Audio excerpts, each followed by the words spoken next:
आतापर्यंत तुम्ही आम्ही अनेक अभंग ऐकले असतील, भगवंताच्या नामाचं वर्णन करणारे, गुणांचं वर्णन करणारे, नवे उपदेशपर प्रकरणातले अभंग तुम्ही आम्ही ऐकलेत. संतांनी आम्हाला कधी कधी टोचूनही बोलावं अशाही पद्धतीचे अभंग आम्ही ऐकलेत. गवळणपर प्रकरणातले अभंग ऐकलेत, विनंतीपर प्रकरणातले अभंग ऐकलेत, मागणीपर प्रकरणातले अभंग ऐकलेत. पण या अभंगांचीच निर्मिती करणाऱ्या संतांचं वर्णन करावं तर अशा स्वरूपाचे अभंग फार कमी पाहायला मिळतात. विठ्ठल विठ्ठल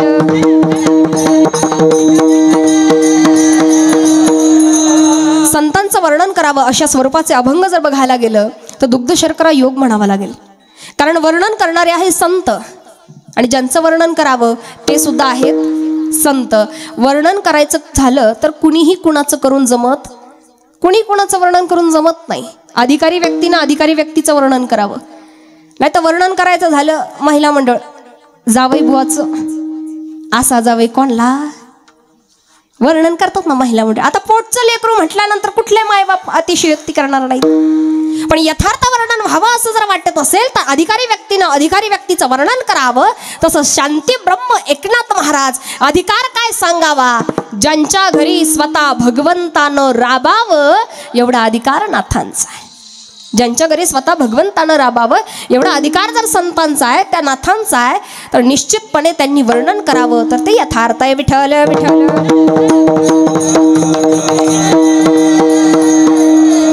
कुठलीही गोष्ट करत असताना तुम्ही आम्ही आता हा सप्ताह सुरू आहे किंवा सप्ताहाच्या अनुषंगानं राहिलेत 2-3 दिवस. ताई बोलल्यात आता एवढे 2-3 दिवस निघाले म्हणजे बरं होईल. कोरोनाच्या लॉकडाऊनच्या नाही का भीतीनं बरीच लोक सप्ताह कॅन्सल करत नाही आहेत, पण टायमिंग बदलवत आहेत. वेळेमध्ये बदल घडतोय. लोक तरी कुठपर्यंत सहन करतील नाही का. आता वर्षानुवर्ष हे सुरूच राहणार आहे, म्हणून आपणच आपली काळजी घ्यायची. संतांनी तुमच्या आमच्या विचारांची काळजी घेतली, तसं तुम्ही आम्ही स्वतःची तरी किमान काळजी घेऊ शकतो नाही का. ज्या क्षणाला वर्णन करावं संतांचं, गेली वर्षानुवर्ष सुरू असणारे आपले हे सप्ते आपण काही विनाकारण करत नाहीत. काहीतरी प्रमाण आहे, शास्त्र आहे म्हणून करतो. तुकोबारायांच्या भाषेत सांगायचं झालं तर आंधळ्याच्या पाठी लागले आंधळे घाव घातिले मागे पुढे. विनाकारण तुम्ही आम्ही करतच नाही. आणि जर शास्त्र समजून न घेता केलं तर मात्र फजिती होते. कशी? गावात नुकतंच लग्न झालं आणि नवी सुनबाई गावामध्ये आली. नवी सुनबाई गावात आल्यानंतर पहिलाच सण आला तो वटसावित्री पौर्णिमेचा. वटसावित्री पौर्णिमेच्या सणाला महिला मंडळानं भरजरी शालू नेसावा नाही का. सुनबाईनं भला मेकअप केला, हातात पूजेचं ताट, दुसऱ्या हातात पाण्याचा कलश, नटून थटून गावातनं सासूबाई सोबत निघाली. पण पाहिलं गावातल्या महिलांनी. माणसाकडे काहीतरी विशेषत्व असलं की आकर्षण वाटल्याशिवाय राहत नाही. आता श्रीमंता घरची सुनबाई आहे, श्रीमंता घरची सासूबाई आहे, निश्चितपणे आकर्षण वाटलं. 5-25 महिलांचा ग्रुप गोळा झाला आणि सासू सुनेच्या पाठीमागं चालू लागला. चालता चालता चालता वडाचं झाड जवळ आलं. पण गंमत अशी झाली, पुढे जी सुनबाई होती ना सुनबाई, तिच्या पाठीला आली खाज. खाज कळते ना इकडं, आमच्या संगमनेरी भाषेत त्याला वचका म्हणतात. आता खाज असा रोग आहे जो खाजवल्या बगर जाणार नाही. सुनबाईला प्रश्न पडला, हातातला ताट तांब्या जर खाली ठेवावं, मागचं महिला मंडळ काय बोलत त्याचा तपासच नाही का. कारण महिला मंडळाच्या तोंडाला हात लावता येत नाही. ज्या क्षणाला तिने विचार करावा काय, हातातला ताटही खाली ठेवायचं नाही, तांब्याही खाली ठेवायचा नाही. तिला जवळ असाच एक खांब दिसला, विजेचा बंद खांब होता. खांबाजवळ गेली, तिनं खांबाला आपली पाठ घासली. हातातलं ताटही खाली ठेवलं नाही, तांब्याही खाली ठेवला नाही, पाठ मात्र. आता तिच्या पाठीची खाज गेली. पण पाहिलं कोणी? महिला मंडळ. मागच्या महिला मंडळानं. त्यांना वाटलं शहरी पोरगी आहे, शिकलेली आहे, तालेवार घराण्यातली आहे, यांच्या शहराकडं अशी काहीतरी विशेष पद्धत असा. बाबा यांनी विचारच केला नाही. जी यायची ती खांबाला पाठ घासायची, मग दोरा गुंडाळी. आंधळ्याच्या पाठी लागले आंधळे घाव घातिले मागे पुढे. वर्षानुवर्ष सुरू असणाऱ्या या गोष्टी आहेत. म्हणून परंपरा रूढी आमच्याकडनं घडल्याच पाहिजेत. आणि अशा या रूढींच्या परंपरांच्या सप्ताहाच्या निमित्तानं तुम्ही आम्ही एकत्रित येतो. राहिलेत 2-3 दिवस, थोडाफार कालावधी इकडे तिकडे होईल, पण तो सगळं काही सुरळीत होईल अशी माऊलींच्या चरणी प्रार्थना करूयात. विठ्ठल विठ्ठल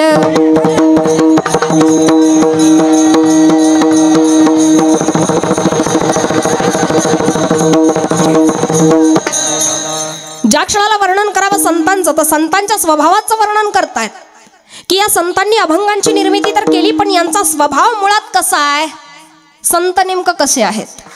तुमचा आमचा स्वभाव सांगायला गेला तर प्रत्येकाचा स्वभाव आज वेगळा आहे. कीर्तनाला येणारी माणसं तरी एका स्वभावाची आहेत का?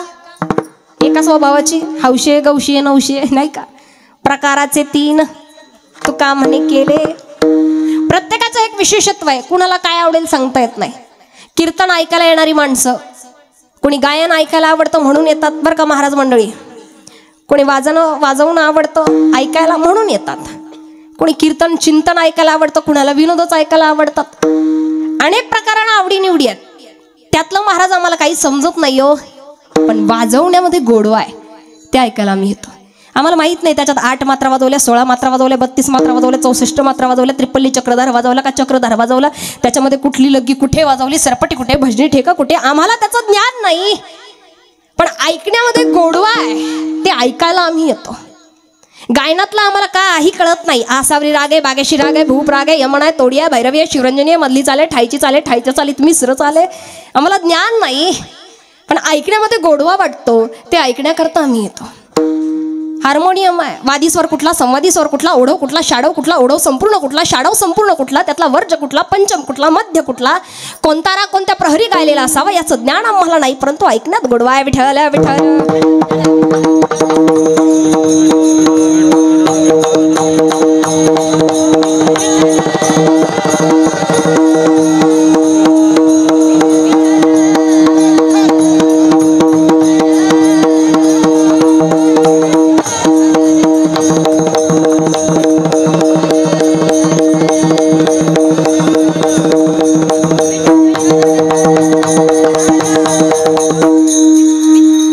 ज्या क्षणाला कीर्तना करता यावं, अनेक प्रकारानं माणसं सांगितली जातात. कीर्तनाचं व्यासपीठ आहे, कीर्तनकार आहेत. आता तर अनेक कीर्तनकार निर्माण झालेले आहेत नाही का? वारकरी आहे, शास्त्रीय आहे, राष्ट्रीय आहे, त्याच्यातले विनोदाचार्य वेगळे, समाज प्रबोधन करणारे वेगळे. असो ते काही का असे ना, कीर्तन कुठल्याही पद्धतीने का असे ना, परंतु त्यातलं आम्हाला काय समजतंय हे सुद्धा महत्त्वाचं नाही का? त्यातले प्रकार अनेकांना आवडतात. काहींना चिंतन आवडतं, काहींना विनोद आवडतं, काहींना निव्वळ अध्यात्म, काहींना निव्वळ गायन आवडतं. कुणाला काय आवडेल सांगता येत नाही. पण कीर्तन कुणाचंही असू देत, कधी कुणाच्या दिसण्यावर जाऊ नका, कधी कुणाच्या वयावर जाऊ नका. काय सांगावं भगवंत कधी कुणाच्या मुखातून काय वतवून घेईल आणि तुम्हा आम्हाला दृष्टांत देऊन जाईल सांगू शकत नाही. बोलणाऱ्या वक्त्याच्या मुखातून एखादं वाक्य असं यावं की ऐकणाऱ्याच्या अंतःकरणावर कोरलं जावं. बोलणाऱ्या वक्त्याच्या मुखातून एखादं वाक्य असं यावं की नकळत भक्तीची बीजं आमच्यामध्ये रोवली जावीत. बोलणाऱ्या वक्त्याच्या मुखातनं एखादं वाक्य असं यावं की आम्हाला आमच्या आत्मोद्धाराचा मार्ग सापडून जावा. म्हणून कीर्तन कोणाचंही असू देत, ऐकणं गरजेचं, श्रवण करणं गरजेचं. मग कीर्तनाकरता जशी अनेक प्रकारानं माणसं येतात, तशी संत मंडळींमध्ये अनेक प्रकार आहेत, अनेक प्रकार आहेत. आणि या सगळ्या प्रकारच्या ऐकणाऱ्यांसाठी सुद्धा त्यांनी वेगवेगळे वर्ग केलेले आहेत. मग या संतांचा स्वभाव कसा? प्रकाराचे 3 तुका म्हणे केले जन. जशी ही विभाग पडतात की समोरच्याला काय समजतंय हे संत आधी समजून घेतात. समोरच्याला कशा पद्धतीनं कळेल, त्याला कुठल्या पद्धतीनं सांगितलं की मग समजेल. आणि हे ज्या क्षणाला लक्षात येतं त्या क्षणाला त्या त्या प्रकारानं सांगण्याचं, समजावण्याचं कार्य करतात. ते हे संत, हा त्यांचा उपकार आहे.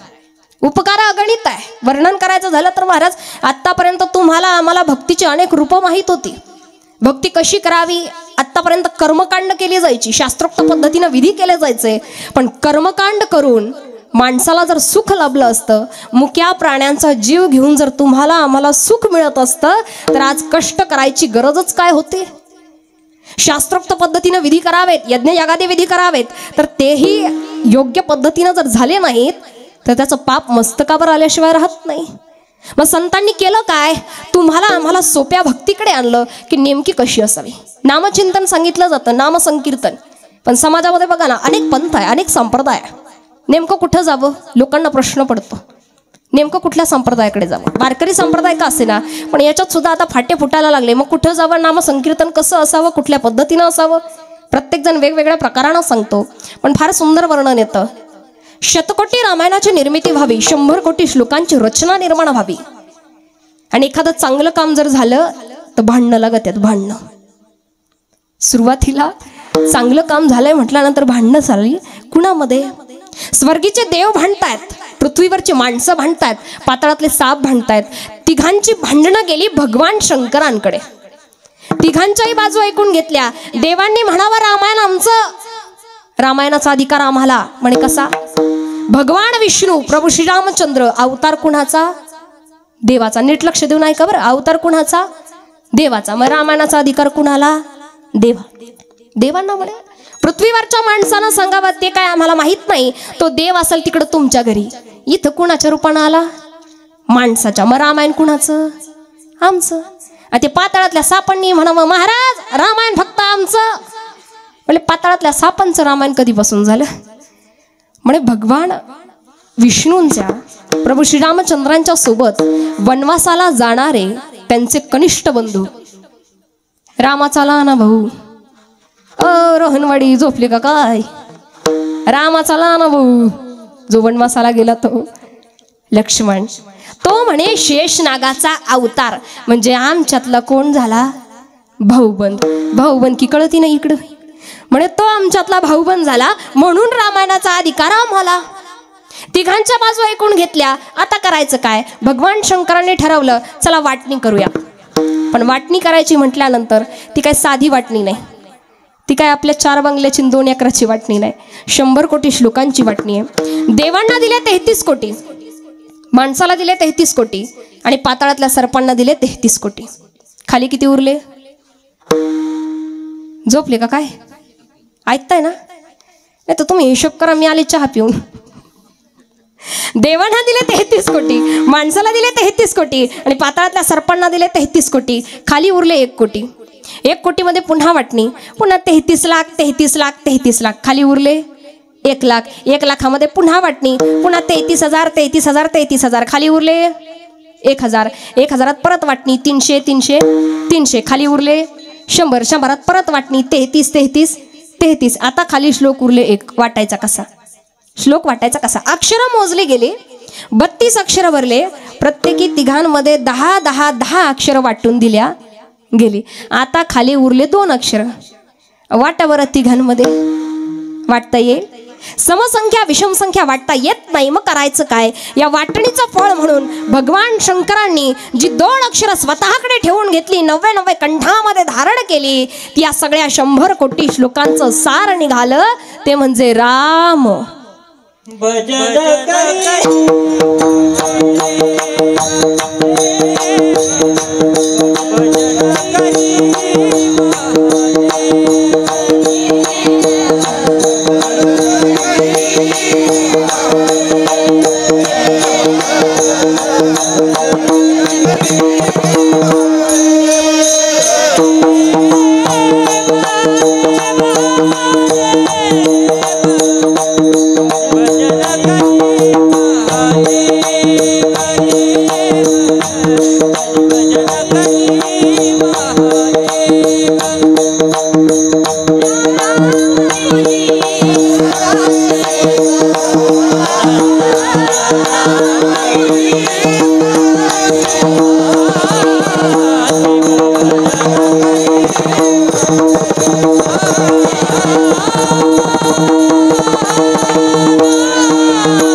अखंडितपणे चिंतन करावं.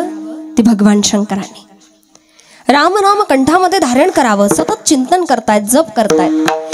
एके दिवशी ऐकावा पार्वती मातेनं ऐकावं आणि विचारावं देवा, देवादिदेव महादेव आहात, देवादिदेव महादेव आहात, तरी सुद्धा राम नामाचं चिंतन का करता? भगवान शंकरांनी सांगावं पार्वती राम नामाचं चिंतन अगाध आहे, तत्वज्ञान अगाध आहे. ते असं तसं कुठेही सांगून जमणार नाही. अज्ञात स्थळी जावं लागेल. पार्वती मातेनं हट्ट धरावा की नाही मला ऐकायचंच आहे. असं काय या नामाचं महत्व? मी ऐकणारच. आता पार्वती माता हट्ट करतायत. जगत जननी आहे. इथं कीर्तनकारांच्या बायका सुद्धा ऐकती नाही, तिथं देवाच्या बायकून काय ऐकावं? जे पाहिजे ते पाहिजेच, नाही ऐकायचंच म्हटले. असं काय या नामाचा महिमा? अज्ञात स्थळी जावं. अमरनाथ की गुफा आहे, आजही वर्णन केलं जातं. ज्या क्षणाला भगवान शंकरांनी त्या ठिकाणी तल्लीन अशा अवस्थेमध्ये नामचिंतनाला सुरुवात करावी, तत्वज्ञान मांडण्यास प्रारंभ करावा, आणि इकडे पार्वती माता ऐकता ऐकता ऐकता योग निद्रेमध्ये गेल्या. आणि योग निद्रेमध्ये गेल्यानंतर आता भगवान शंकरांच्या मुखारविंदातनं जे तत्वज्ञान निघत होतं ते वाया जाऊ लागलं होतं. ते वाया जाऊ नये म्हणून भगवान विष्णूंनी पाण्यातला मासा होऊन ते तत्वज्ञान ग्रहण केलं. तेच हे मत्स्येंद्रनाथ किंवा मच्छिंद्रनाथ. आदिनाथांकडनं हे ज्ञान कुणाकडे आलं? मच्छिंद्रनाथांकडे. मच्छिंद्रनाथांनी ते ज्ञान पुढे दिलं. गोरक्षनाथ असतील, गहिनीनाथ असतील, निवृत्तीनाथ, ज्ञानोबारायांचे वडील बंधू, आत्तापर्यंत आलेलं ज्ञान जे अप्रकट स्वरूपामध्ये होतं आमच्या माऊलींपर्यंत यावं. माऊलींनी हे ज्ञान जगाला प्रगट करून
प्रगट गुह्य बोले विश्व ब्रह्माची. ज्या ज्ञानोबारायांपर्यंत असो हरकत नाही. विठ्ठल विठ्ठल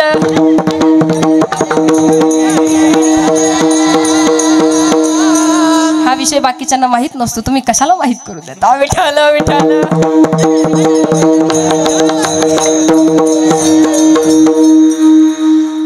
मुळात कीर्तनकारांनी एकी करावीत एवढ्या करतात, पण आपला महाराष्ट्र असा आहे इथं कीर्तनकारांची एकी कधी होऊ शकत नाही, नाही तर शेतकऱ्यांची एकी होऊ शकते. आणि म्हणून आपली माणसं कुठेतरी मागं राहून जातात. बा आपला सांगण्याचा तो मुद्दा नाही. मला सांगायचं असं होतं की ज्या क्षणाला ज्ञानोबारायांपर्यंत हे ज्ञान यावं, ज्यांनी हे ज्ञान जगाला प्रकट करून सांगावं. केवळ एका संतांविषयी विचार करायला गेलं, निवळ ज्ञानोबाराय. ज्ञानोबारायांनी जे ज्ञान आपल्यापर्यंत पोहोचवलं. दुसरंही महत्त्व सांगितलं जातं की ज्या क्षणाला नवनाथांनी 100 कोटी मंत्रांची वाटणी करून घेतली. 100 कोटी श्लोक आहेत, 100 कोटी मंत्र आहेत आणि 100 कोटी अभंग आहेत. याच्या व्यतिरिक्त दुसरं साहित्यच नाही. जास्त जड नाही ना जात आहे, थोडंसं चिंतन. ज्या क्षणाला 100 कोटी मंत्रांची वाटणी करून घेतली ती नवनाथांनी, आणि नवनाथांनी वाटणी करून घेतल्यानंतर स्वतःचे कमी जास्त अशा प्रमाणात शिष्य निर्माण केले. आणि जे सिद्ध शिष्य त्यांनी निर्माण केले, या सिद्ध शिष्यांची संख्या होती 84.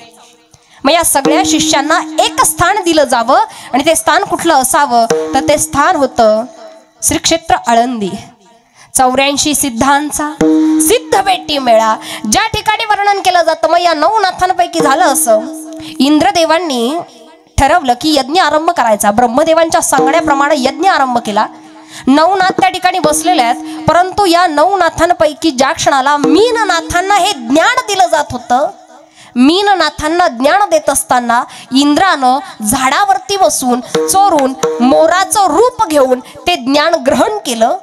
आणि हे ज्ञान ग्रहण केल्यानंतर ज्या क्षणाला 12 वर्ष पूर्ण झाले, ब्रह्मदेवांनी सांगितलं की बाबा रे, तू किती पाठांतरी विद्या घे, किती तुला चांगलं येऊ दे, तुला गाता चांगलं येऊ दे, तुला म्हणता चांगलं येऊ दे, तुला कीर्तन चांगलं करता येऊ दे, पण गुरूंचा वरदहस्त जर नसेल तर त्याचा उपयोग काय? की ज्या क्षणाला ब्रह्मदेवांनी सांगितलं, म्हणाले वेडा आहेत का, मी कसा जाणार त्या नवनाथांपुढे? नवनाथांपुढे जायचं एवढं सोपं आहे? माणसं सगळ्याला त्रास देतील महाराज, संतांना त्रास देतील, पुढाऱ्यांना त्रास देतील, सामान्य माणसाला त्रास देतील, नाही का? पण नवनाथांना त्रास दिल्याचा आतापर्यंत कुणाच्याच ऐकिवात नाही. आहे का इथं? नवनाथांना कोणी त्रासच दिला नाही का? कारण माशीला माहिती आहे आपण घाणीवर पण बसू आणि जिलेबीवर पण बसू, पण जळत्यांनी खऱ्यावर बसायची ती हिम्मत करत. म्हणून लोक नवनाथांच्या कधी वाट्याला जात नाही, भस्मच.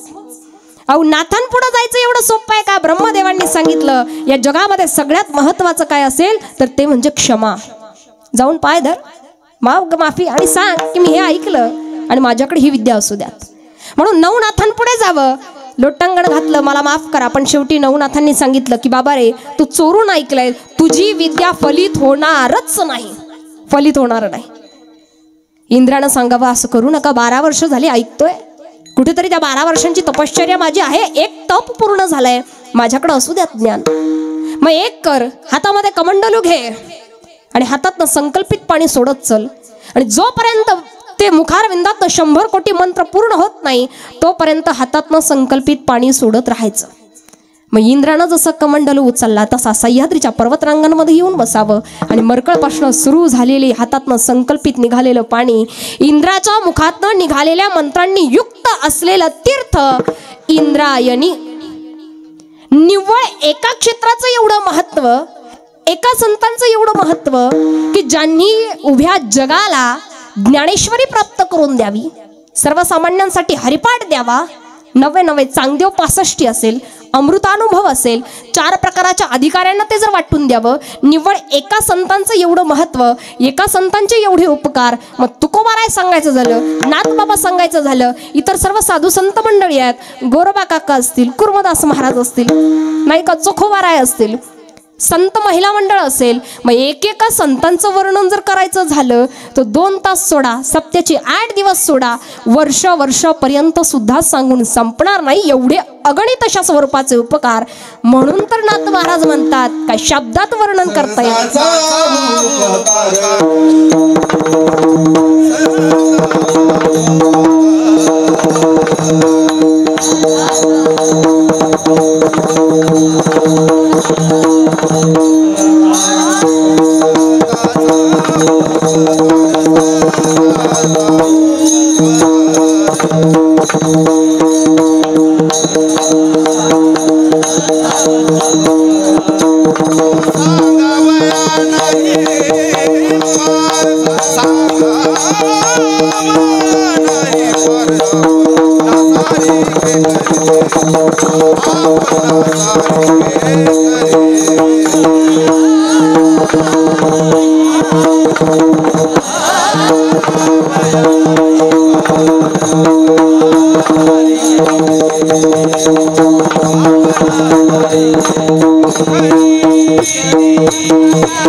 संतांचा उपकार सांगावया नाही पार.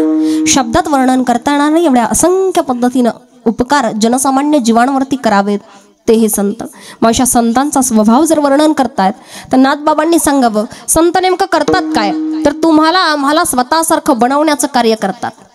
तुमच्या आमच्यामध्ये असणारे काम, क्रोध, मोह, मद, दंभ इत्यादी जे विषय विकार वासना आहेत हे काढून टाकून आमचं मन निर्विकारी करण्याचा प्रयत्न करतात. आम्हाला संतांनी शिकवलं महाराज एकनिष्ठ राहायचं, परमार्थ करावा. आतापर्यंत माणसानं परमार्थ अनेक ठिकाणी करावा, प्रपंच करावा, परमार्थ करावा, पण एकनिष्ठता आज समाजामध्ये दिसून येत नाही. भक्ती करावी तर अंतःकरणापासून असावी. भक्ती जर पाण्यात शिरली तर तिला तीर्थ म्हणतात. भक्ती भुकेत शिरली तर तिला उपवास म्हणतात. भक्ती अन्नात शिरली तर तिला प्रसाद म्हणतात. भक्ती संगीतात शिरली तर तिला भजन कीर्तन म्हणतात. आणि भक्ती ही पाषाणात शिरली तर तिला देव म्हणतात. आणि तीच भक्ती हृदयात शिरली तर हृदय मंदिर म्हणतात.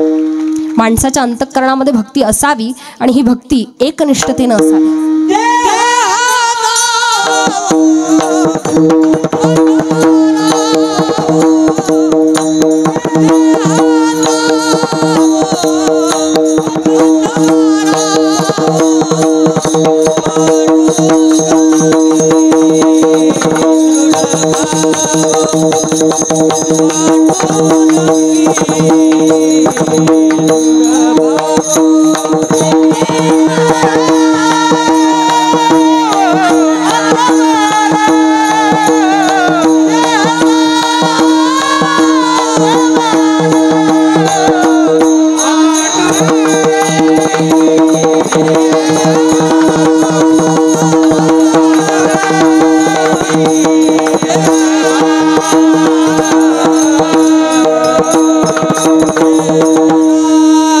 देह जावो अथवा राहो.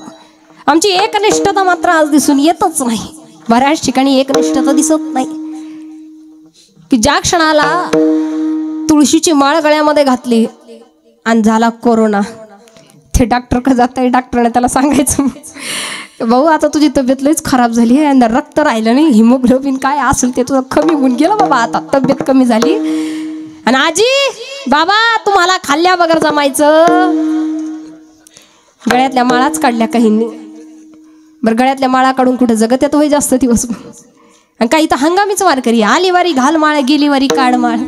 आमच्या काही एकानं कहरच केला. आता काल परवाची गोष्ट, रविवार होता म्हणून रविवार लागला होता, रविवार होता म्हणून त्यानं आपले मासे तळले. आणि दुसऱ्या दिवशी सोमवारचा उपवास लागला म्हणून त्याच त्याला खिचडी परतवली. म्हणजे एवढे विचित्र लोक आहेत. एकनिष्ठता अंतःकरणामध्ये राहिलीच. एका तीर्थक्षेत्री एक मनुष्य गेला आणि गेल्यानंतर त्यानं बघितलं काही इथं प्रत्येक जण येतोय, काही ना काही समर्पित करतोय, संकल्प करतोय. त्यानं संकल्प सोडला की त्या टिळा लावणाऱ्याकडनं टिळा लावून घेणार नाही आणि त्याला रुपया दान देणार नाही. संकल्प तर सोडला, पण संकल्प आपल्याकडे 31 आणि 1 जानेवारीला लईच लोकांनी सोडलेत. खाणार नाही, पिणार नाही, चहा बर का, बाकीचं काही म्हणत नाही. पण संकल्प काय फार दिवस टिकत नाही. ज्या क्षणाला यानं संकल्प सोडला आणि टिळेवाल्यानं समोर यावं, म्हणजे दादा टिळा नाही लावायचा. कितीतरी टिळेवाले आले गेले, टिळे लावू दिला नाही. गाडीमध्ये बसायचं, एक पाय आत एक पाय बाहेर, कुठून तरी टिळेवाला उगावला आणि पटकन याच्या कपाळावर टिळा लावून दिला. म्हणे दादा रुपया. म्हणे आता कशाचा रुपया, टिळा तर लावून घ्यायचा नव्हता, रुपया दान द्यायचा नव्हता. म्हणले बाबा रुपया कायचा मागता, म्हणे टिळा लावल्याचा. खिशात चिल्लर कमी आहे, मला भक्त निवासाच्या खोलीवर जायचंय, तिकडे या मग बघू. याला वाटलं बाबा कशाचे येतील, पण म्हाताऱ्या माणसाचा नाद करायचा. अहो ये वयोवृद्ध ज्ञानी माणसं कधी काय बोलतील ना आमच्या सारख्याला निरुत्तर करतील, सांगतच येत नाही. बाबानं गाशाच गुंढाळा पिशीत ठेवला आणि बाबा याच्याच मागत चाल, कुठं तुझ्याच माग. म्हणे बाबा एक काम करा, गावाकडे या, शाल श्रीफळ देऊन सत्कार करतो, रुपया देऊन टाकतो, नाही का. बाबा म्हणे दे गावचा पत्ता. गावचा पत्ता लिहून घेतला. 4-8 दिवसांनंतर घराच्या गच्चीवरती श्रीमंत कॉफी पीत बसलेला आहे. टिळेवाल्याला चालत येताना बघितलं, पत्ता विचारत येतोय. मुलाला यावं खाली, झरझर खाली चालत यावं, मुलाला सांगावं बाळा आता दारात जर कोणी आलं आणि विचारू लागलं तुझे वडील कुठे आहेत, तर सांग का ते आजारी आहेत, फार सिरियस आहेत आणि कोणालाच भेटू शकणार.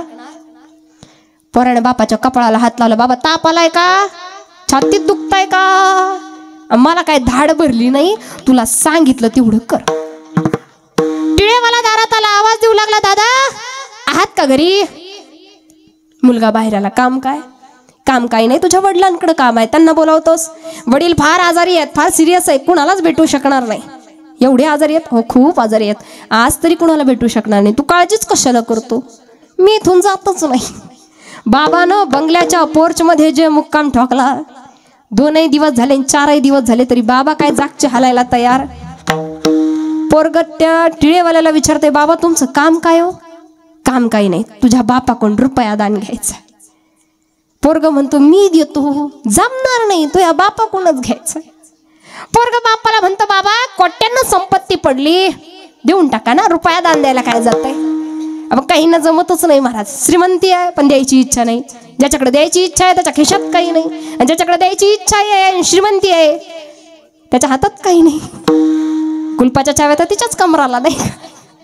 म्हणाले काय बाबा देऊन टाका, कोट्यानं संपत्ती, रुपया दान द्यायला काय जातंय. माणसं पाप झाकून करतात की जगानं कोणी बघू नये, आणि पुण्य मात्र जगाला दाखवून करतात. घड्याळ जरी मंदिराला दान दिलं तर त्याच्यावर नावं टाकून देतात. यांना शक्य असतं तर त्यांनी पात्यावर पण टाकली असते. आळंदी क्षेत्री गेलो संजीवन समाधी सोहळ्याच्या निमित्तानं.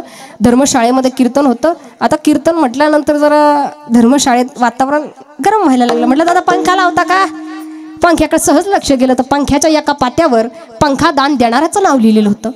पंख्याच्या त्याच दुसऱ्या पात्यावर त्याच्या बापाचं नाव लिहिलेलं होतं, आणि त्याच पंख्याच्या तिसऱ्या पात्यावर त्याच्या आज्याचं नाव लिहिलेलं होतं. आणि जसा माऊलीनं पंखा चालू केला त्या तशी ती संगच भिंगायला लागली. बाबा कोट्यानं संपत्ती पडली, देऊन टाका ना, रुपया दान द्यायला काय जातंय. बाप म्हणला तू काय माझ्या व्यवहारात पडू नको, कारण शक्यतो बापाचं लेकाचं व्यवहारात बनत, तू माझ्या व्यवहारात पडू नको, तुला सांगितलं तेवढं कर.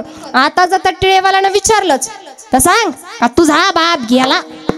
पोरग विचारतो बाबा असं कसं सांगू, सांगितलं तेवढं कर. टिळेवाल्यानं आवाज दिला दादा वडील बरे झालेत का. मुलानं जरा सुतकी चेहरा केला, तोंडमेंट पाडलं. माझे वडील गेले. खरंच गेले. हो खरंच गेले. नक्की गेले. नक्की गेले. म्हणजे कसं आहे दादा, आम्ही खेड्याकडची माणसं, आमच्या खेड्याकडे रीत आहे, पद्धत आहे.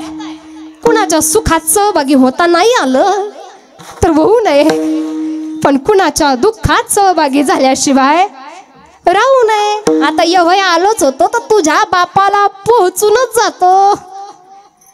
पोरग धावतच आतमध्ये बापाकडे, बाबा तिथं पोहोचवायचं म्हणते. कसं करू कसं करू, काय कर म्हणे तयारी, एवढं काय. पोरग विचारतं बाबा रुपया करता एवढा खर्च परवडन, तुला सांगितलं तेवढं कर. हे गावात गेलो, भजनी मंडळाला बोलावून आणलं, हान भजन सुरू झालं. इकडे भातही शिजून झाला. कडक कडक पाण्यानं श्रीमंताला आंघोळी घातली गेली. गावकरी चित्रच, तापव तापव पाणी कडक तापव. चटके बसायला लागले, पण डोळा जर उघडावा तर बाबा समोरच रुपया. कडक कडक पाण्याचे चटके सहन केले. अंगात नवीन वस्त्र नेसवली गेली, पायाचे दोन्ही अंगठी बांधले गेले, कानात ताकात कापूस टाकून झाला, तोंडामध्ये तुळशीपत्र ठेवून झालं. घरातल्या मंडळींनी पायाचं दर्शन घेतलं.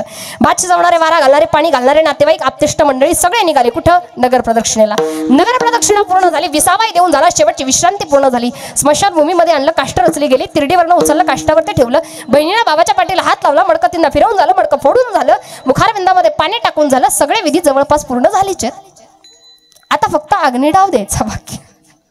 पोरगा नातेवाईकांना सांगतं बापाला शेवटचं बघून घेतो.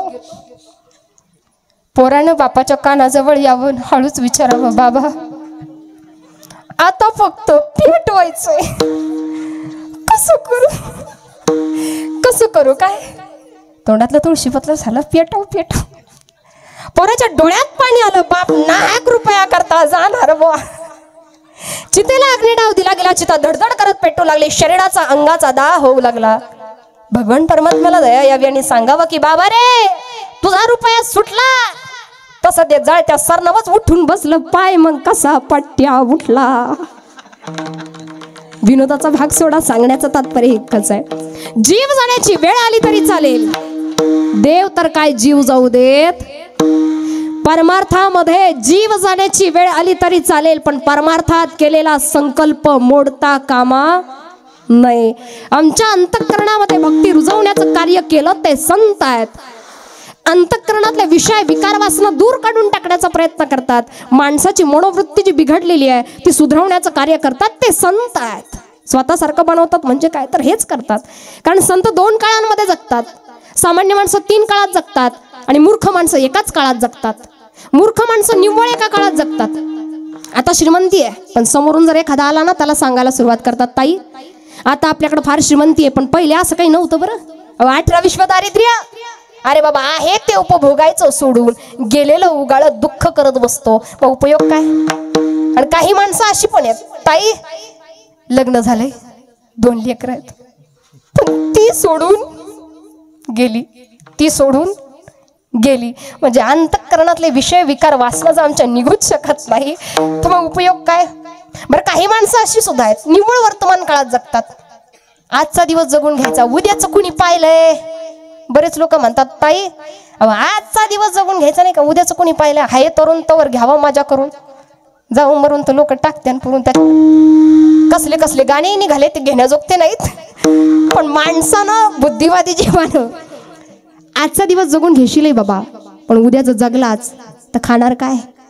आणि काही माणसं अशी सुद्धा आहेत जी निव्वळ भविष्याचा विचार करतात. पूर्वी उदाहरणं दिली जायची, शेख चिल्लीनं 50 पैशाचं दूध आणलं, मडक्यात दूध घेतलं, संध्याकाळी बाजारला जायचंय म्हणून मडकं अडकवलं आणि त्याच्या खाली निवांत पहुडला. आता मनामध्ये विचारचक्र सुरू झालं, हे दूध संध्याकाळी बाजारात नेल विकील, त्याचा रुपया होईल, उद्या पुन्हा बाजारात नेल विकील, असं करता करता हजारोंची उलाढाल वाढेल. मग जमीन घेईन, जागा घेईन, बंगला बांधील, गाडी घेईन, लग्नाकरता चांगली पोरगी बघल, लग्न होईल, 7-8 वर्षात 4-5 लेकरं होतील आणि मला ते माझ्या ऑफिसचं काम करू देणार नाहीत, मला वैताग देतील. मग मी त्यांच्या आईला माझ्या बायकोला सांगेन का यांना इथून घेऊन जा, आणि ती काय माझं ऐकणार? ती माझं ऐकणार नाही. मग मी तिच्या कंबरड्यात लात घातल्याशिवाय राहणार? असं म्हणून त्यानं जी लात हाणली ती लागली नेमकी मडक्याला. मडकही फुटलं आणि 50 पैशाचं दूधही गेलं. हजारोंची उलाढाल तिथल्या तिथंच राहिली.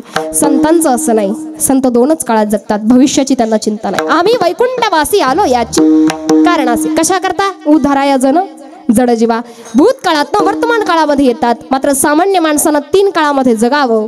वर्तमान काळात जगत असताना भविष्यामध्ये असणाऱ्या गोष्टींची तरतूद करून ठेवत, भूतकाळातल्या चुका होणार नाहीत याचं अनुसंधान ठेवत माणसानं कष्ट करावं आणि वर्तमान काळ सुखानं उपभोगावा. याकरता संत सांगतात की बाबा हो, या ग्रंथांचा आधार घ्या. भगवंतापर्यंत जाण्यासाठी अंतःकरणातले विषय विकार वासना काढून टाकता आल्या तर आम्हासारखं बनता येईल. आणि संतांसारखा स्वभाव बनवायचा असेल तर नाथ बाबा सांगतात कसं? अभंगाचं द्वितीय.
याती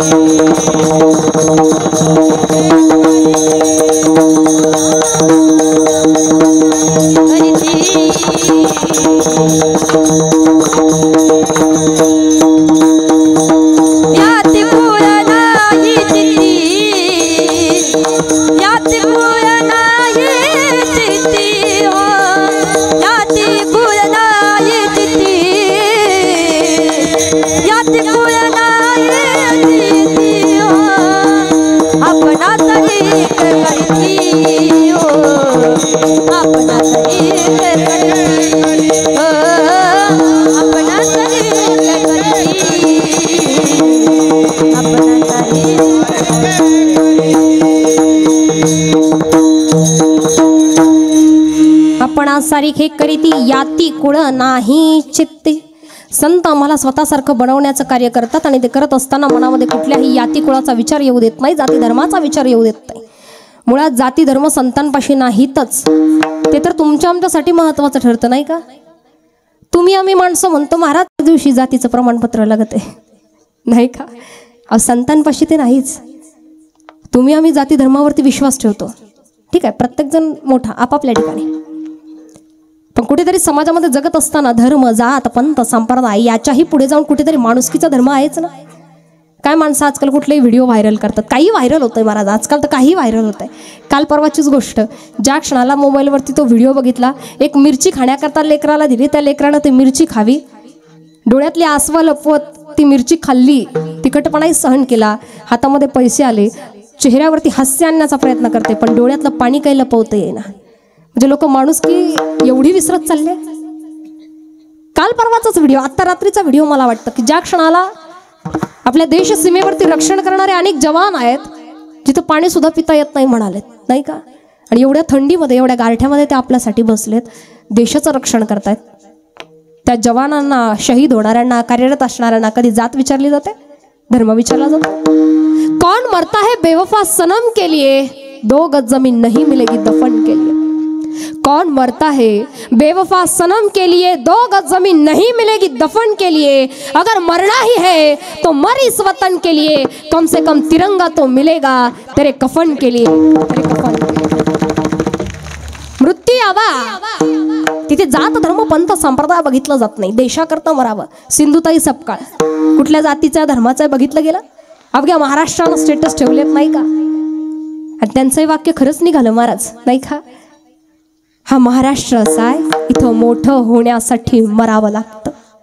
खरंय, आहेतच आमची माणसं अशी, इथे जिवंत आहेत तोपर्यंत कुणाला समजून घेतलं जातच नाही, आणि गेल्यानंतर मात्र नावाचा उदो उदो. साधू संतांनी किती केलं आमच्यासाठी, जिवंतपणे तर आमच्याकडनं काही घडलंच नाही. देशसेवा करतात, धर्मसेवा करतात अशी कितीतरी माणसं या जगामध्ये आहेत. सिंधुताई सपकाळ असतील किंवा अनेक प्रकारचे समाज सुधारक आहेत, अनेक प्रकारची संत मांदियाळी आहेत. वर्णन तरी कुणाकुणाचं करावं. तिथे कुठे जात धर्म पंथ संप्रदाय महत्वाचं सांगितलं जात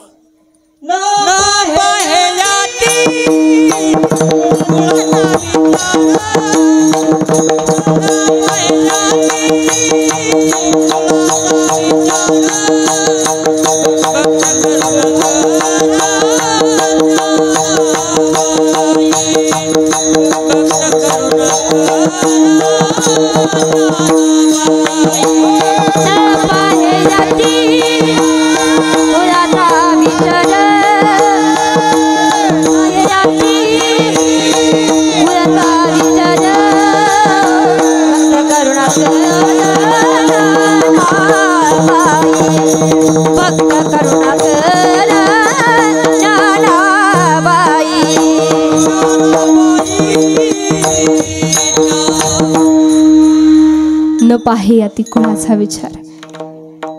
हा परमार्थातला आनंद आहे महाराज. प्रत्येकाला मिळेल असं नाही नाही का. प्रत्येक ठिकाणी सप्त्याला अनेक ठिकाणी कीर्तन होतात. कधी कधी कसं होत आहे ताई, माईक स्वरात आहे तर वाजवणारे नीट नाहीत, वाजवणारे नीट भेटतात तर गाणारे नीट भेटत नाही, सगळं नीट भेटत तर कधी कधी लोकांचा प्रतिसादच नाही. आता त्या मास्कमुळं तर अवघडच झालंय. आधी तरी दिसायचं का मी झोपलेत का जागेत, आता एखादा डुकलाही होतो तरी मार झाला कळत नाही नाही का. सांगण्याचा मुद्दा माझा एवढाच आहे, जात पंथ धर्म संप्रदाय संतांपाशी नाही, जो आला त्याचा उद्धार करत गेले. अरे ज्या क्षणाला माझ्या भाषेतच सांगायचं झालं तर आओ झुककर सलाम करे उनको जिनके हिस्से में ये मुकाम आता है. आओ झुककर सलाम करे उनको जिनके हिस्से में ये मुकाम आता है. खुशनसीब होता है वो खून जो देश के काम आता है, जो देश के काम आता है. ते प्रत्येक रक्त मग जवानाचं असू देत, संतांचं असू द्यात, गावात काम करणाऱ्या शेतकऱ्याचं असू द्यात, कुणाचंही असू देत, अत्यंत महत्त्वाचं. कारण त्याला कुठल्याही जाती धर्माचा लवलेश नाही. संतांनी सांगावं की आमच्याकडे हे नाहीच, जो आला त्याचा उद्धार केल्याशिवाय आम्ही राहिलो नाही. मग कोणी किती खल दुष्ट का असू ना.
खटनट यावे शुद्ध होऊन आणि कुणी या मनामध्ये कुठलाही विचार घेऊन या.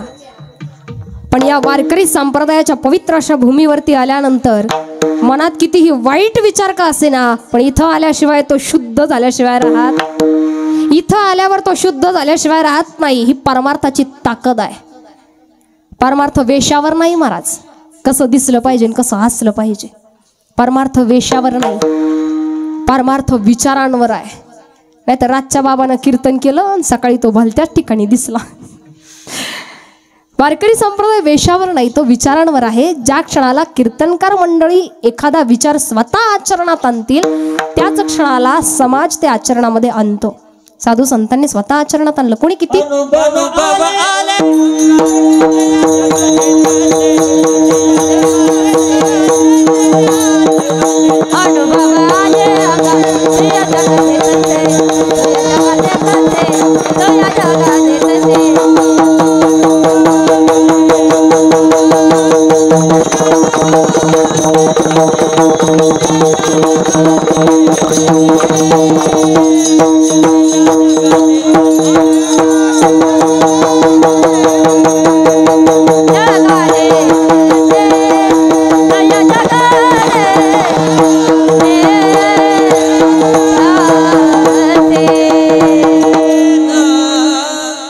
अनुभव आले अंगा ते या जगात येतच.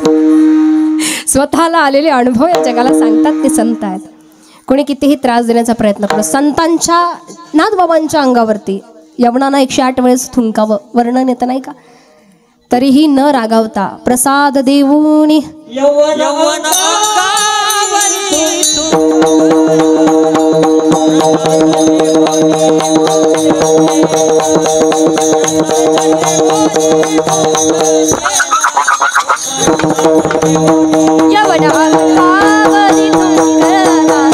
प्रसाद देवोनी मुक्त केला, प्रसाद देवोनी मुक्त केला, प्रसाद देवोनी मुक्त केला.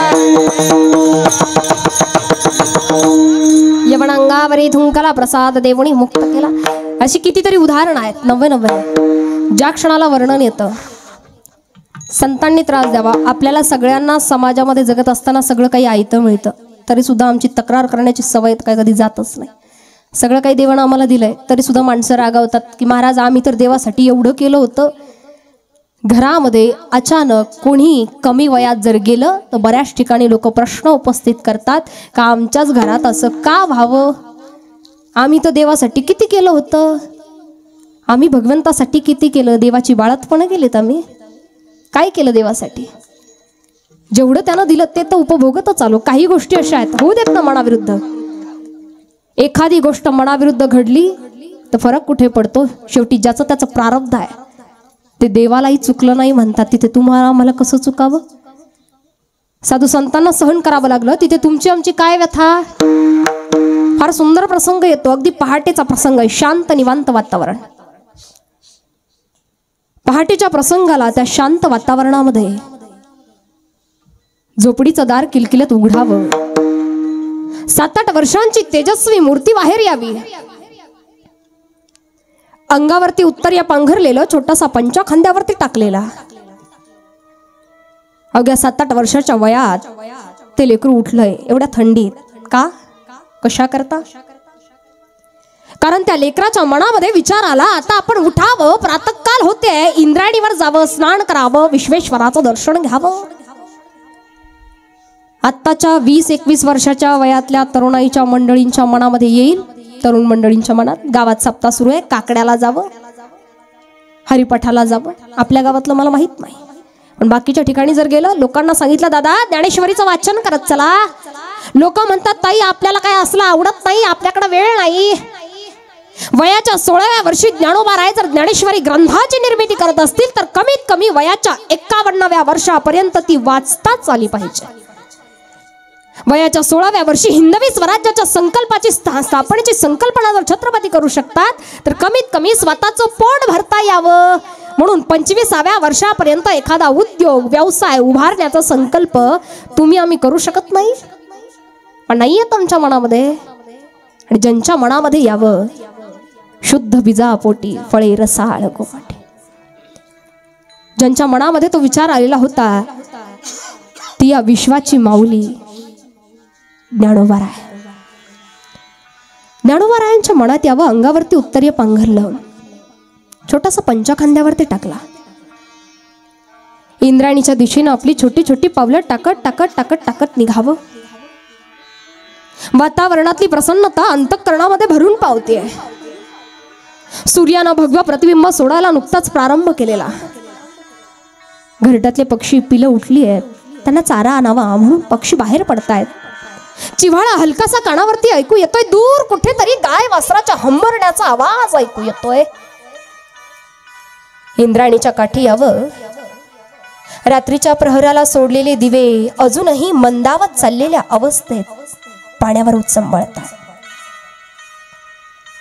काठावरती पंचा अलगद काढून ठेवावा आणि माऊलींनी पाण्यात प्रवेश करावा. तशी थंड गार पाण्याची शिरशिरी अंगावरती उमटून जावी. या पंचमहाभूतांमध्ये उठणाऱ्या आनंद लहरी आता देहाच्या पंचमहाभूतांमध्ये समाविष्ट होत आहेत. देहाच्या पंचमहाभूतात समाविष्ट होत आहेत. वातावरणातली प्रसन्नता अंतःकरणामध्ये भरून पावते. गुडघ्यापर्यंत पाणी आलेलं छोटे छोटे मासे येतात, पायाला टोचे मारून जात आहेत. आणि त्या प्रसन्न वातावरणात माऊली ज्ञानोबा हातात पाणी घेतात. पाणी कशा करता? सूर्याला अर्घ्य अर्पण करण्याकरता. पूर्वी त्रिसंध्या करायची असली की सूर्याला अर्घ्य अर्पण करण्याची रीत आहे, पद्धत होती. आता फारसं अलीकडे ते दिसत नाही. पण अर्घ्य वाहतय कोण? एक ज्ञान सूर्य दुसऱ्या तेजो सूर्याला अर्घ्य अर्पण करतोय.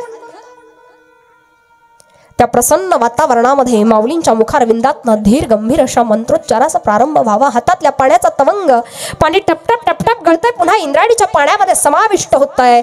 मुखारविंदातनं मंत्रोच्चार निघतायत. ओम सूर्याय नमः. ओम तेजाय नमः. ओम भास्कराय नमः. मुखारविंदात मंत्रोच्चार निघतात. इकडे काठावर स्नानाकरता आता वर्दळ वाढत चालली आहे. त्या वर्दळीमध्ये कोणीतरी आलंय. आपल्या एकटांगी धोत्राच्या काठाला झटका देत, कपाळावरच्या 7 आढ्या वाढवत काठावरून जोरात कोणीतरी आरोळी ठोकली. कोण रे? संन्याशाचा ज्ञान्या का? वातावरणामध्ये आवाज घुमावा. हातातल्या पाण्याचा तवंग जसाच्या तसा निष्ठावा. डचकून मागे वळून बघावं. काठावरती उभे असणारे, एक टांगी धोत्राच्या काठाला झटका देणारे, कपाळावरच्या 7 आढ्या वाढवणारे, संन्याशाचा ज्ञान्या का म्हणून विचारणारे विसोबा काका दृष्टीस दिसून यावेत. विसोबा काका विचारतात, संन्याशाचा ज्ञान्या? तुमच्या आमच्या खिशात काहीच नसू द्या, समोरच्यानं आरे केलं तर माणसं कार्य केल्याशिवाय राहत नाही, ही आपली प्रवृत्ती आहे. अरे जगाचा बाप आहे, राग आला नाही महाराज. ज्ञानोबारायांच्या मुखारविंदात शब्द उमटावेत. हो काका, मी ज्ञाना. अरे इंद्राणीच्या पाण्यात काय करतोस? तुम्ही लोकांनी आता ही इंद्राणी सुद्धा वाटवायची ठरावे वाटतं. इंद्राणी वाटवायची ठरवली. ज्ञानानं तितक्यात शांतपणे उत्तर द्यावं, काका आमच्यासारख्यांच्या स्पर्शानं जर बाटेल तर हे तीर्थच कसलं हो, तीर्थच कसलं. गटारीचं पाणी आलं, गंगेला मिळालं, तेही गंगाजल झालं, गंगाजल झालं. आमच्यासारख्यांच्या स्पर्शानं नाही हो बाटायचं हे तीर्थ. हे ऐकल्यानंतर काकाला जरा रागच आला. शिकलेले वेदोपंडित आपल्याकडं कितीही ज्ञान असू द्या, त्या ज्ञानाला अहंकाराची बाधा झाली का ते व्यर्थ आहे. आपण लाख मोठे असू, आपल्या घरी आपल्याला समोरच्याच्या वयाचा, त्याच्या ज्ञानाचा, त्याच्या विचारांचा मान सन्मानच जर करता येत नसेल तर उपयोग काय ज्ञानाचा. काकाला राग आला, एवढंच लेकरू मला शिकवतंय. एक टांगी धोत्राचा काट टाकून द्यावा, घाटाच्या 6 पायऱ्या उतरून खाली यावं, एका हातानं माऊलींचा हात करकचून पिळावा, दुसऱ्या हाताला तळाड दिशी मुखात द्यावी. मला ज्ञान शिकवतोस का रे संन्यासाच्या कार्ट्या. कोवळ्या गालावरती 5च्या 5 बोटं उंटावी, डोळ्यात पाणी आलं ज्ञानोबारायांच्या. मारू नका ना काका, पुन्हा नाही येणार इंद्रायणीवर. आता जाऊ द्या. हातातला हात मनगट कसं बसू सोडवून घेतलं, काठावरचा पंचा खांद्यावरती टाकला, घराच्या दिशेनं निघाले माऊली, घराच्या दिशेनं निघाले.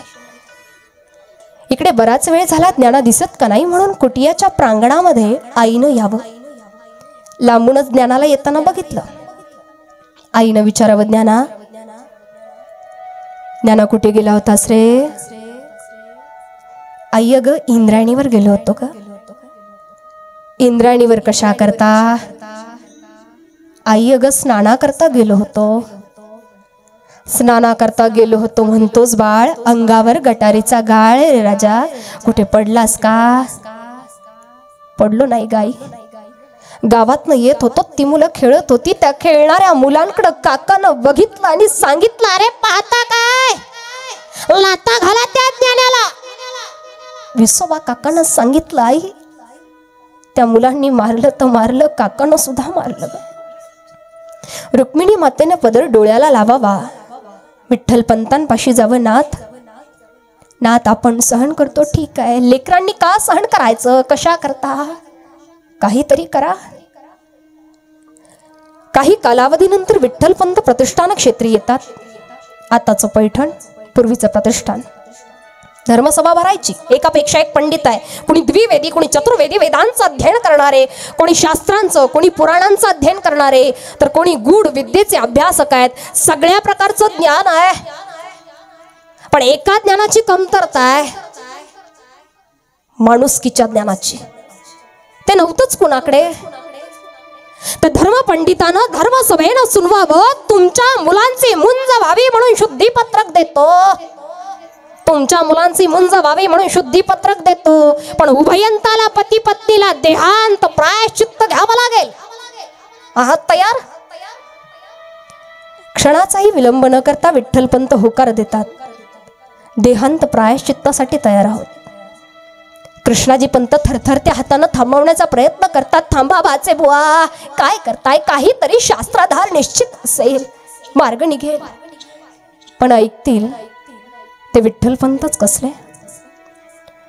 घरी यावं, पत्नीला सांगावं, त्या पतिव्रतेनं स्वयंपाक रांधावा, लेकरांना जेवू घालावं, झोपी लावावं. विठ्ठलपंत पत्र लिहित आहेत, ज्ञानदादाच्या पायाशी नेऊन ठेवतायत. झोपडीच्या कवाडशातनं येणारं गार वारं अंगाला झोंबून जात आहे, पण त्या झोंबणाऱ्या वाऱ्यापेक्षा अंतःकरणातल्या विचारांचं वारं अधिक झोंबताय. काय करावं, कसं करावं. रुक्मिणी माता लेकरांच्या डोक्याशी बसलेल्या, ज्ञानदादाच्या अंगावरती पांघरून घालणाऱ्या, सोपान काकाला डोळे भरून बघणाऱ्या, मुक्ताईच्या चेहऱ्यावरनं प्रेमानं मायेनं हात फिरवणाऱ्या. कसं टाकून जावं, का कशा करता. धर्मानं सांगितलंय म्हणून, शास्त्रानं सांगितलं म्हणून. अरे कुठला धर्म, कुठलं शास्त्र. अथ को धर्म हा किमतस्य लक्षणमितीचे दुच्यते यागादिरेव धर्म किमतव प्रयोजन वदर्थ. कुठला धर्म. लेकरांना पोरक करायला सांगतोय तो धर्म, लेकरांना वनवनात टाकायला सांगतोय तो धर्म. लेकरांच्या डोक्यावरनं प्रेमानं मायेनं हात फिरवावा, अंतःकरणामध्ये विचार येऊन जावा. आज जर माझा निवृत्ती इथे असता, ब्रह्मगिरीची प्रदक्षिणा करताना तिकडे सारावला. माझा निवृत्ती जर असता तर त्यानं मोठा दाटा म्हणून किमान सांभाळलं असतं, सावरलं असतं. आता एवढाच हा ज्ञाना, माझी 4 वर्षाची मुक्ताई उठेल, सकाळी विचारेल, दादा आई दिसत नाही रे, कुठे गेलीये का? काय सांगावं ज्ञानानं?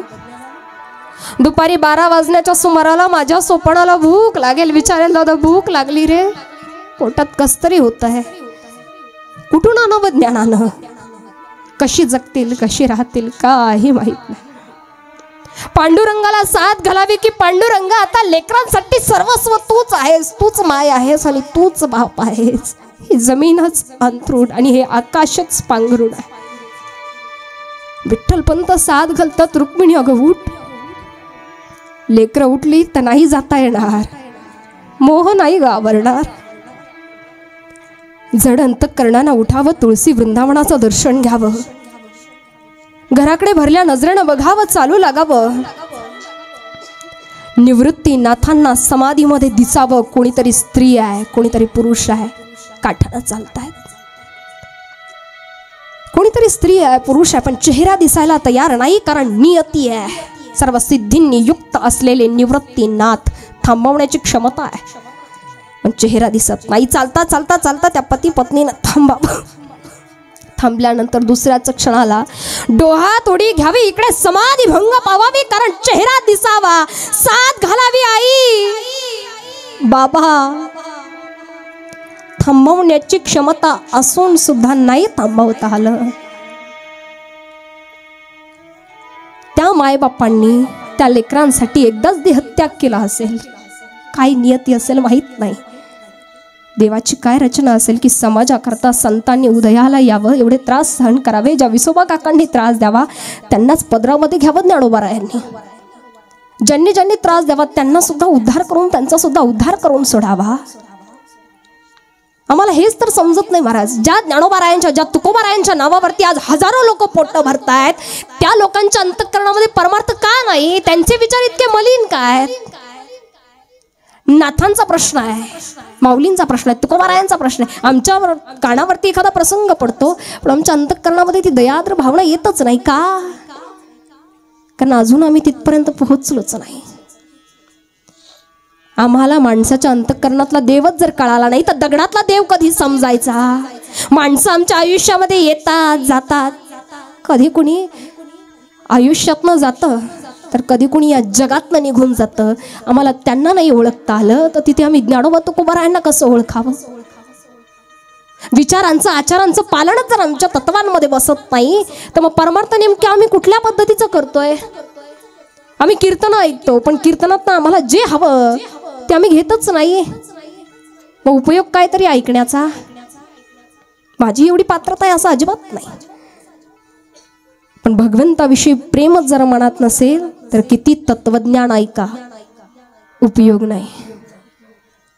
आम्हाला काही ना काही होऊ देऊ, काही येत नाही आम्हाला, पण भगवंताविषयी प्रेम मनामध्ये असू द्या. भगवंत भेटतोच, देव देतो महाराज, आम्हाला भरभरून देतो, पण हा देव आम्हाला मुळात ओळखताच येत नाही. आम्हाला आमच्या जवळ असलेल्या माणसातला भगवंत ओळखता आला नाही. माणसं अगदी जवळून निघून गेली, पण नाही थांबवता आलं, नाही त्या भगवंताला आम्हाला ओळखता आलं. मग गेल्यानंतर एवढा उद्व्याप कशाला? भक्ती करावी, परमार्थ करावा. साधू संतांनी माफ करायला शिकावं, तर तुम्ही आम्ही एखाद्याला माफ करू शकत नाही. संतांनी जवळ आला त्या प्रत्येकाचा उद्धारच केला. कोणी किती त्रास देणारा असू देत, की कुणी कितीही खल असू देत, दुष्ट असू देत, अंतःकरणामध्ये दयाद्र वृत्ती आहे, त्यांचा स्वभावच तसा आहे. नाथ महाराज सांगतात की या संतांचा स्वभाव तसा असल्या कारणानं ते कुणाविषयी मनात अढी बाळगत नाही. अभंगाचं 3य चरण.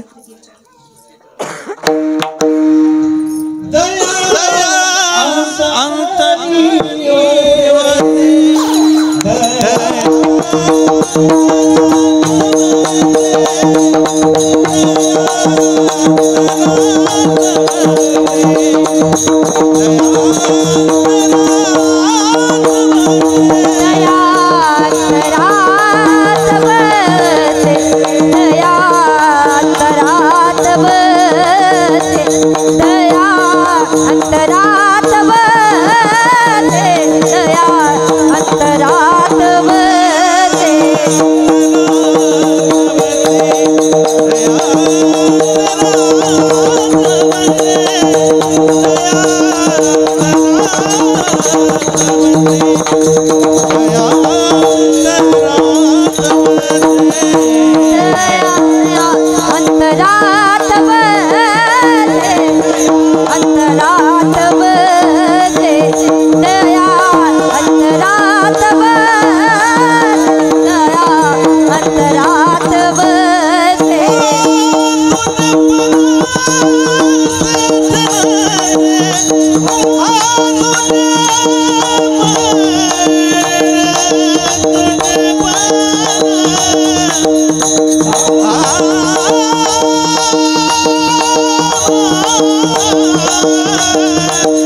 दयांतरात वसे दुजे पण तेथे नसे.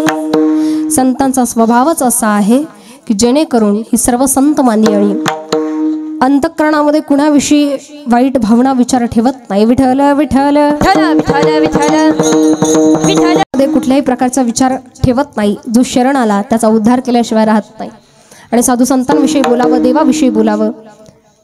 कीर्तन आम्ही ऐकत असताना कुठल्याही पद्धतीने असू द्यात, पण मी जी गोष्ट सांगितली की निश्चितपणे भगवंताचं प्रेम मनामध्ये असावं.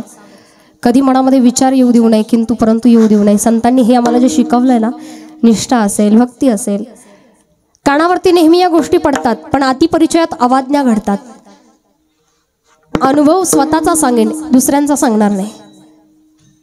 की ज्या क्षणाला कीर्तन करण्यास प्रारंभ केला, वारकरी संप्रदायामध्ये प्रवेश व्हावा.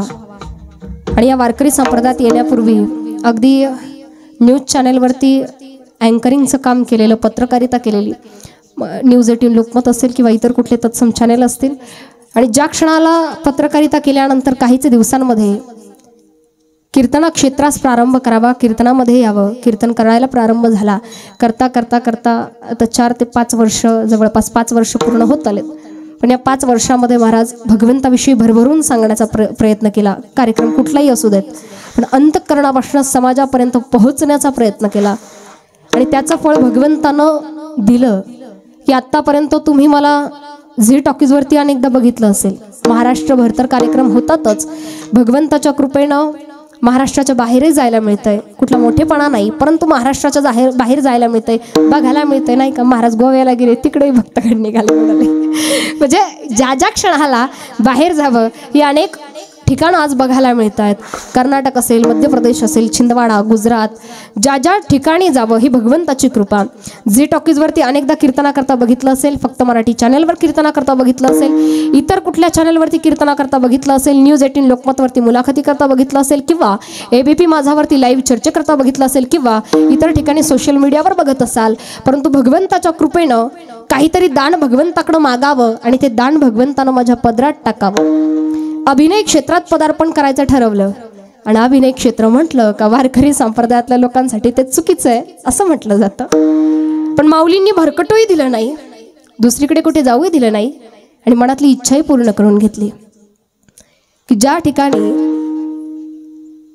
मायबोली या चॅनेलवरती 30 सप्टेंबरपासून सुरू झालेली शुद्ध सांप्रदायिक मालिका माझा ज्ञानोबा, या मालिकेमध्ये विठ्ठल पंतांच्या मातोश्रींची भूमिका माझ्याकडे आली. आणि ज्या क्षणाला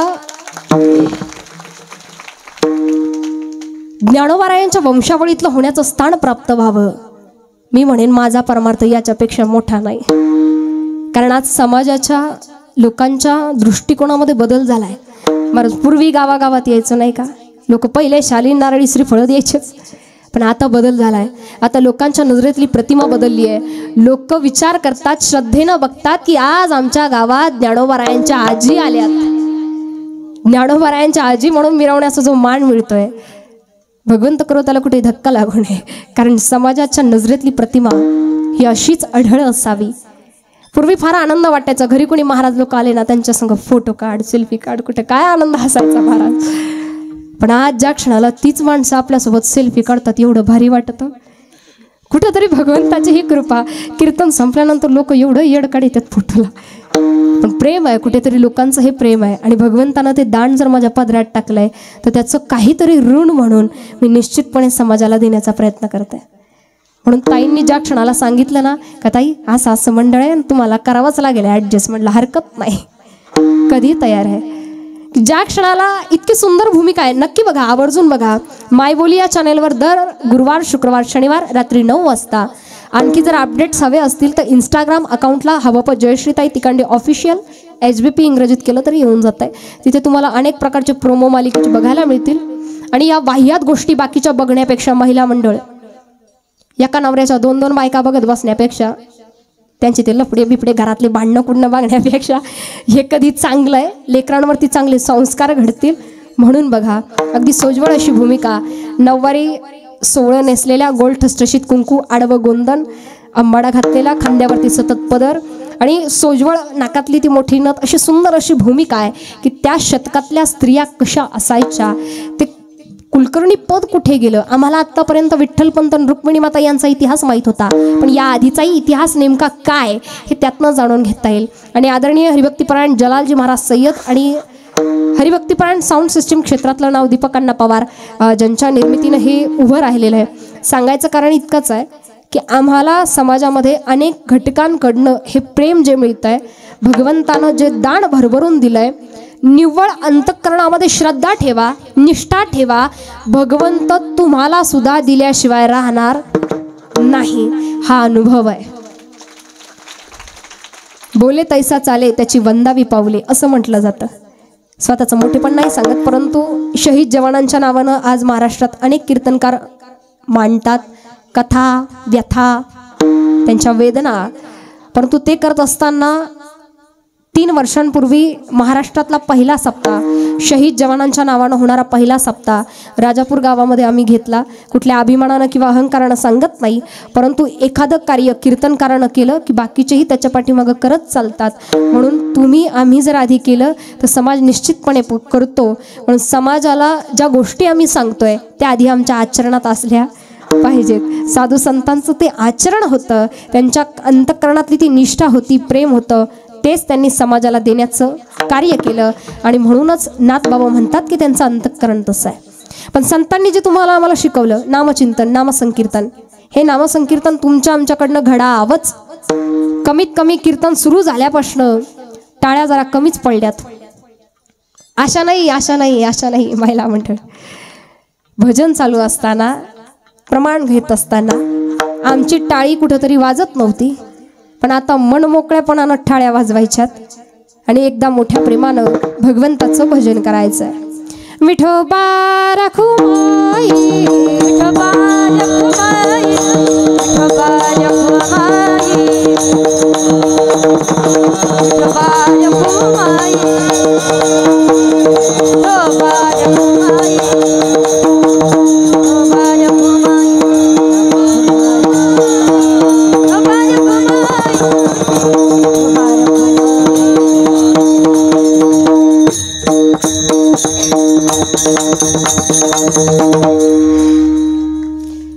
कीर्तन जवळपास 8:30 पावणे 9ला सुरू झालेलं. पंचपदीपासून पहिल्या झालाय प्रकार असा. दिलेला नियोजित वेळ मी जवळपास पूर्ण करत आणलेलाच आहे, परंतु पुढचा काही वेळ मी घेऊ शकणार नाही. आता एवढी धास लागते, लोक म्हणायचे बाईलाच कोरोना झाला का काय. म्हणून आत्तापर्यंत तर या अभंगाचा भावार्थ आपण पूर्णपणे सोडवत आणलेला आहे. शेवटच्या चरणामध्ये नाथ महाराज वर्णन करतात की संत असं का वागतात, तर शेवटचं चरण व्याकरणदृष्ट्या येतं की उदार होण्यास्तव उदारपणा जे करतात ते हे संत. अभंगाचं शेवटचं निर्धार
Sare ga ma pa da ma ga ma ga re ni re ga re ni re sa. Sare ga ma pa da ni da pa da ma ga ma ga re ni re ga re ni re sa. Sa ga ma da ma ga ma ga ni re ma.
वाह, एकदा जोरदार टाळ्या सगळ्यांसाठी.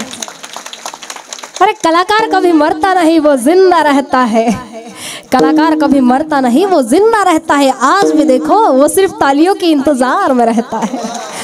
म्हणून आणि आदरणीय कसं हा भजनानंद प्रत्येक ठिकाणी नाही घेत आहे. असं म्हटलं जातं 2 कीर्तनकार एका जागी येत नाहीत, नाही का? पण ताईंनी इथं बोलावलं, 8 दिवस इथं कीर्तनकार बोलावत आहेत, एवढी सेवा सगळ्यांकडनं करून घेत आहेत. ताईंचंही कौतुक, म्हणून ताईंसाठी सुद्धा एकदा जोरदार टाळ्या. एवढ्या कोरोनाच्या वातावरणामध्ये सुद्धा सगळ्यांना सूचना देत सगळं सांभाळणं एवढं सोपं नसतं. इथं कीर्तनाला उभं राहणं सोपं आहे, पण पाठीमागचं सगळं बघणं अवघड आहे. शिवाय कथाही करतात, नाही का? म्हणून त्यांचंही विशेष कौतुक. तसंच असं म्हटलं जातं की 2 गुरुजींचे शिष्य एकत्र येती नाहीत गायनातले, पण इथं तर आदरणीय सगळ्यात ताई आहेतच.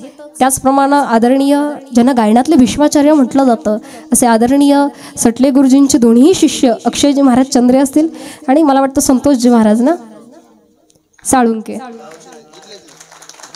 दोन्ही जन्मभूमीच त्यांची इथली, नाही का? बरं झालं कीर्तना करता उपस्थित. बाबासाहेब महाराज, अच्छा, तेही इथलेच आहेत, त्यांचंही सुंदर गायन आहे. त्याचप्रमाणे आदरणीय आपल्या परिसराचं भूषण असणारे सुंदर असा ज्यांचा आवाज आहे असे असणारे काकासाहेबजी खैरे असतील,